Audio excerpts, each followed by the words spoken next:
You are not needed in this house. Haven't I always told you this? Why can't you understand such a simple thing? Mother always compared me unfavorably with my excellent brother. I knew she was not a sane person because she could say such things even to a child. It's unbelievable that my mother, who lives with me, would say such things to me. Brian's wife is coming back to the house for her childbirth, so you should leave, I sighed.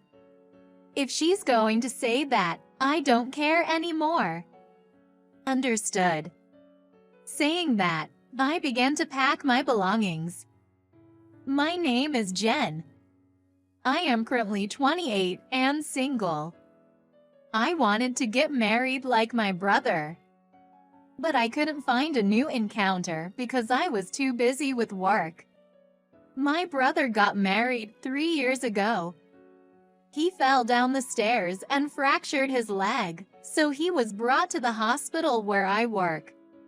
That's when he met the nurse, Hillary, and fell in love at first sight. Nurse Hillary had a gentle personality and was popular among patients and colleagues. So when my brother told me he wanted to date Hillary, I jokingly said, "Really? You're not the only one who's after her, you know." When I mentioned to Hillary that my brother wanted to talk to her, it seemed she was also interested in my brother. She said, "Really? That's great. He was the one who broke his leg and had to leave the hospital quickly, right? I've been wondering about him, but I thought I'd never see him again," and helped set a date for her to meet with my brother. My brother told me, "You're my Cupid of love. Thank you, thank you. I'll treat you to an expensive barbecue meal next time." I couldn't help but say, "Isn't it a bit early? They've only set a date to meet," but I had a feeling they might hit it off. Sure enough, they got along well and started dating after a while. Both of them calling me their Cupid of love made me feel a bit awkward. But I was happy to see their relationship flourishing. However, this meant my status at home became a little worse. At that time, my brother, I, and our mother lived in our house. When my brother went to see Hillary on weekends, our mother, who doted on him, must have felt lonely. But she didn't cherish me when it was just the two of us. When alone with me, all she did was mock me or make sarcastic remarks. "Jen, do you know? Brian's been away from home lately because he's got a girlfriend. At your age and still no boyfriend. What a contrast to Brian." Mother laughed. I thought to myself that I didn't have a boyfriend because I was busy with work. But I didn't say anything. Since I was young, my mother always favored my brother. In her family, the ideology was strong that the eldest son should be the successor. My mother also had this idea ingrained since she was young. Her younger brother became the successor in their family. Growing up, she often heard from her relatives and parents, "If only you were a boy." Maybe growing up in such a family warped her personality a bit. However, I believe it's wrong to repeat what was done to oneself to others. Especially after becoming an adult, escaping that family environment, creating a new family, and then having one's children. Although she doted on my brother, she hardly noticed me as a girl. She never checked my grades but always praised my brother, saying, "Brian is so smart, unlike Jen, who can't do anything." I did study, and I even like studying because I often asked my brother for help. I loved my brother who was always kind to me. I wanted to be like him, a hero who would save me from our cruel mother. That was my brother, Brian. As a result, inspired to become someone who could help others. I eventually settled into my current job. No matter how good my grades were or even if I won competitions, my mother never cared. What mattered to her were my brother's grades and his future, which she boasted about to the neighbors. I was just an "oh, yeah, she exists" in her mind.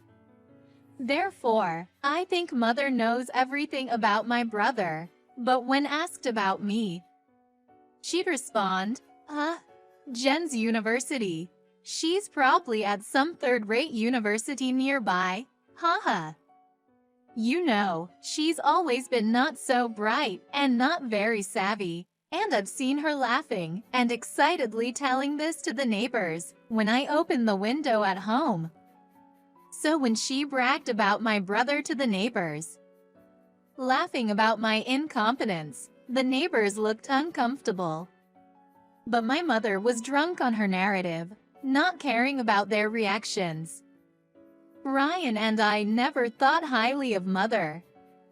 But when my brother considered living alone and consulted her, she said something incomprehensible. Not wanting to be separated from him, then let's kick out Jen.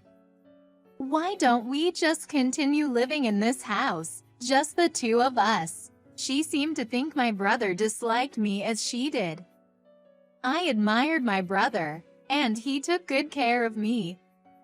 After I graduated from university, our father divorced her because he couldn't stand how she treated my brother and me differently.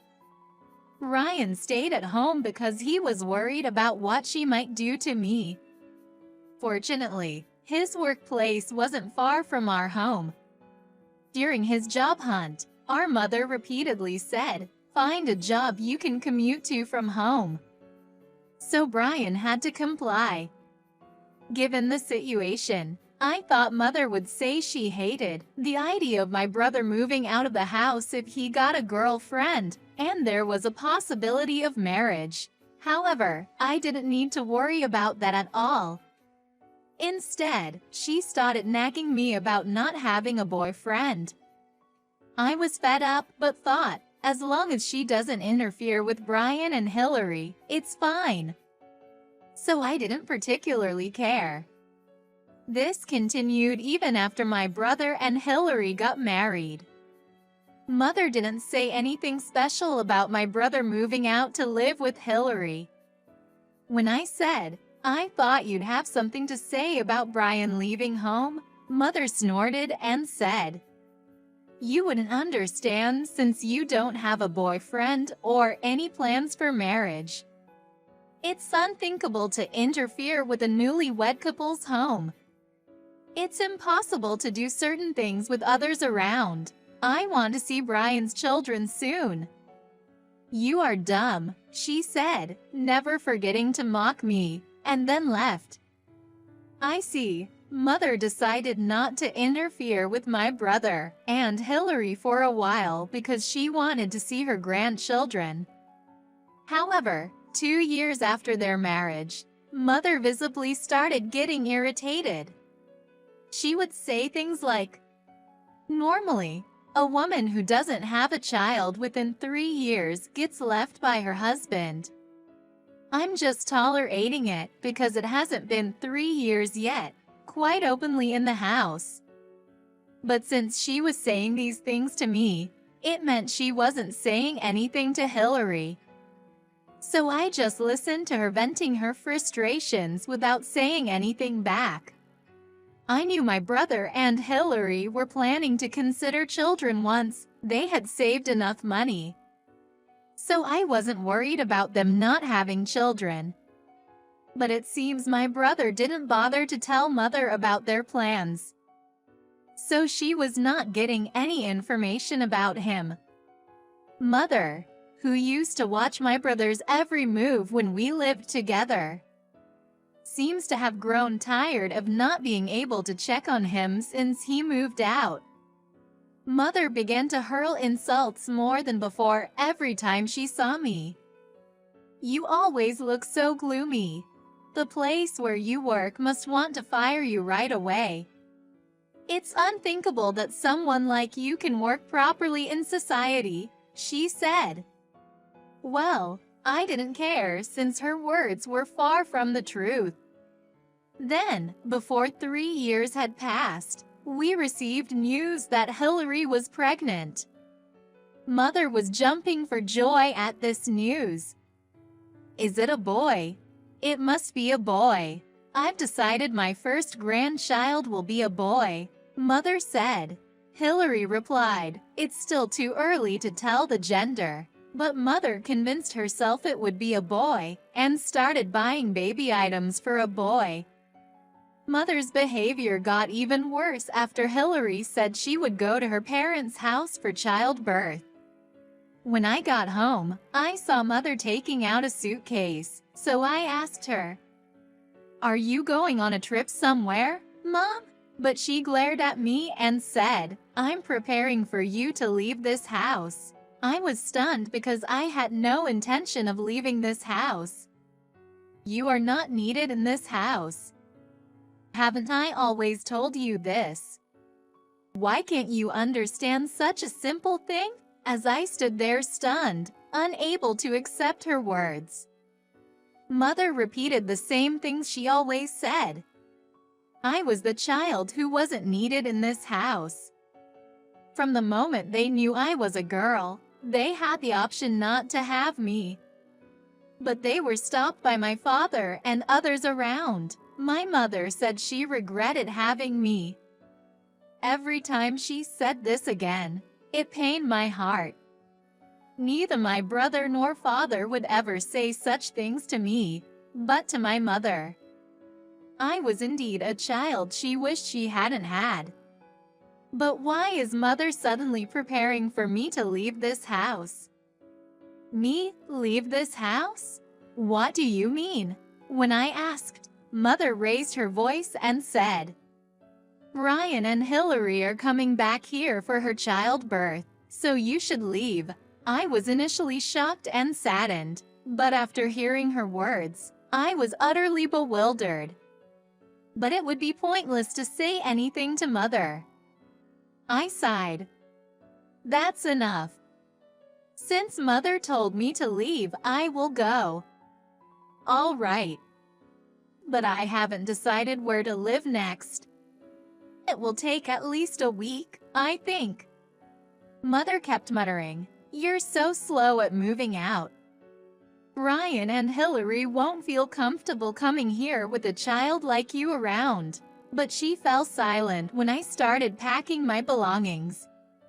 Perhaps she realized that complaining would only delay my moving out. In my mind, I thought, I'm the one paying $1,900 in rent. Right, what is she going to do after kicking me out? Then, feeling overwhelmed by the amount of stuff I had to pack, I decided to hire a moving company. I found a place near the hospital where I work that was available for immediate move-in. Signed the contract and arranged to move my belongings the next day. I decided to throw away or sell any unwanted furniture. The next day, when the moving truck arrived, Mother seemed pleased, saying, Now I won't have to see your gloomy face anymore. However, as the movers started loading all the furniture and appliances into the truck, her face grew pale. Wait, what are you doing? Are you planning to take everything from this house? She yelled. I responded, No, not everything. It won't all fit in my new place. I'll sell or throw away what I don't need. When she raised her hand in anger, I quickly stepped back. Her hand swung down, hitting nothing. Why can you decide what to do with this house's belongings? Well, Brian and I bought the furniture and appliances. I asked him, and he said I could do whatever I wanted with them. This was when my brother married Hillary and left the house. If you ever leave this house, Don't worry about me and do whatever you want with the furniture and appliances. I've already moved everything I need to my new home, he told me. So, I did inform him over Messenger, but I decided to dispose of all the furniture and appliances. My brother even said, "Go ahead, do it." It didn't matter to me what our mother, who hadn't paid for any of it, said. Mother kept screaming, "Brian would never say such a thing. He and Hillary are going to live here," but all I could do was sigh. Mom, maybe you should stop running with just your assumptions, I advised her, thinking of her well-being, but she retorted, "What? A fool like you has no right to tell me that." To her, no matter what job I have or what life I lead, I am just a stupid, good-for-nothing girl. I had no intention of explaining everything politely to a mother who never listened to me. Since she only listened to my brother, I left it to him. Then, whatever happens after this, I won't help you, I said as I got into the car. Mother, red-faced, yelled, "I don't need help from someone useless like you. Disappear anywhere. I'll get Brian to buy new furniture and appliances." I doubted my brother would buy anything for her. And it was comical to think she could continue living in the house unchanged even after I left. I couldn't help but laugh, but Mother probably didn't understand why. And so, I left the house. The next day, someone went to the house. "The rental contract for this house expires this month. You need to leave this house." The person who told Mother this was our father, my brother, and my father. For Mother, he is probably considered her ex-husband. He divorced her because she never changed her different attitudes towards my brother and me. But during their divorce talks, she insisted, "I've always lived in this house.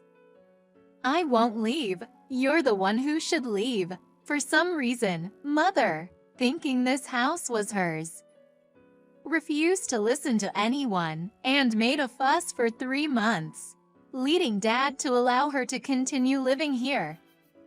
However, feeling sorry for her, the house was made a rental. And my brother and I were paying the monthly rent of $1,900. We told Mother to pay too, but she refused, insisting the house wasn't a rental but her own due to her misconception. I thought this would eventually lead to her being evicted. But I never imagined it would happen due to Hillary's return home for childbirth. Wait a minute. What do you mean by rental? Isn't this house bought by my father? She demanded. Dad sighed heavily. Your father was the kind of person who lied for appearances. He told you he contributed to buying this house. That's a big mistake. I bought it, and it's in my name. You threw a fit about not wanting to leave, so I made it a rental. And now, it's only natural the rental agreement is terminated since you drove out Jen, who had been paying the rent all this time. Mother seemed to pale at Dad's words, realizing her huge misunderstanding only when the house was empty of belongings. She still harbored some hope. That's right. Even without Jen, I have Brian. Brian and Hillary are coming here for her childbirth. So, from now on, Brian will pay the rent for this house. After hearing the situation from my brother and me, Dad shook his head. You only hear what suits you. Hillary will have her childbirth at her own parents' home. She's not coming here. And Brian will stay in the apartment he shared with Hillary during her absence. Red. You might have thought that Brian would come back to live with you once the grandchild is born. But have Brian or Hillary ever mentioned living together? they don't intend to live with you. Finally, Mother seemed to realize her situation. She could no longer live in the house she had been in, and her beloved eldest son, Brian, wouldn't live with her. Nor could she live with her grandchild. Crushed by this reality, Dad, who disliked her as much as my brother and I did, wasn't going to wait for her to recover. Now, leave this house. I doubt you have any money since you've never worked, despite being told to by Brian and Jen. Then remarry me, and you can support me. What? Who would remarry someone as awful as you? Reg. I've informed your brother. He said he's ashamed and will take you back. Mother broke down crying. It seemed her parents' home had always been a place she disliked. But, having treated her daughter the same way she was treated, refusing to change despite anyone's words, she ended up in this situation. My brother's doing well, but I, too, worked hard to become a doctor and have been telling her repeatedly. Yet she never believed me, continuing to ridicule me. Mother's end is tragic. Eventually, her brother came to take her away. Not wanting to stay at her parents' home, she went to my brother's workplace. But he had long since changed jobs and hadn't told her. So, when she was told Brian retired over 2 years ago, she yelled, "That's a lie. Bring Brian out now." She caused a scene in the company's lobby, breaking equipment, and was later charged for damages. Her brother paid the compensation but vowed to make her repay it, putting her to work in a company run by relatives. Now, she works under watchful, cold eyes, known for her actions and the damage. She tried to contact me, my brother, and Dad several times. But all three of us had blocked her and changed our phones, so she couldn't reach us anymore. As for me, I visited my brother's newborn daughter, a lively little girl. Seeing her, I thought, children are wonderful, feeling truly happy.